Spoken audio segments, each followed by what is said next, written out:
Every year on November 11th, Canadians honor the members of our armed forces who served our nation and died in the line of duty.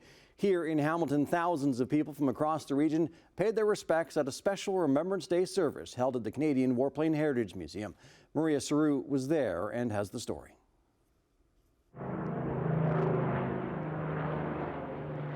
An iconic World War II aircraft cruised through the sky above southern Ontario today. The 78-year-old Lancaster bomber took flight to mark Remembrance Day. Veterans across the Golden Horseshoe and Niagara looked up to watch the symbolic moment. And inside the Canadian Warplane Heritage Museum, 2,300 people gathered to honor those who served our country in a moving ceremony. They put their bodies and their minds on the line to get the job done, overseas and at home. Our soldiers, sailors, and air crew come from all parts of this country, and in the face of adversity, chaos, and danger, they did their jobs for us, and in the process, many of them gave their lives. More than 2.3 million Canadians have served in the military, and over 118,000 of them have died in service throughout history. They gave their lives and their future so that we may live in freedom and peace. George Stewart flew Mosquito planes during World War II and the Chinese Civil War. He remembers so much of his time in the Air Force, including advice that could mean the difference between life and death. He said, "George, I'm going to tell you something that'll save your life someday." I said, "Oh, that's nice."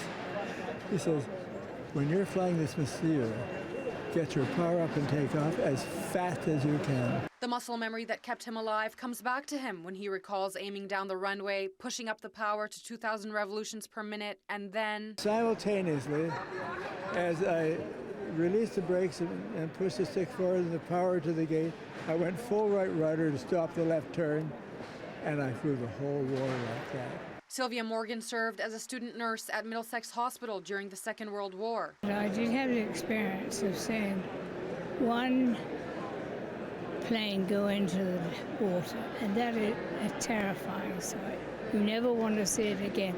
I can see it spiraling now if I close my eyes. For her, Remembrance Day is filled with heavy memories of horrifying sights and friends lost.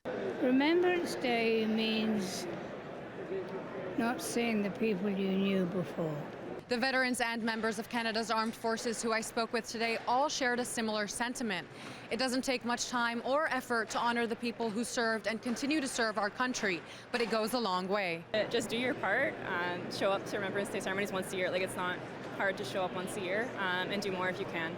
The men and women of the Canadian Armed Forces and the Royal Canadian Air Force are working hard out there for Canadians every day. So when you see them, just thank them for their service. Maria Saru, CHCH News, Hamilton.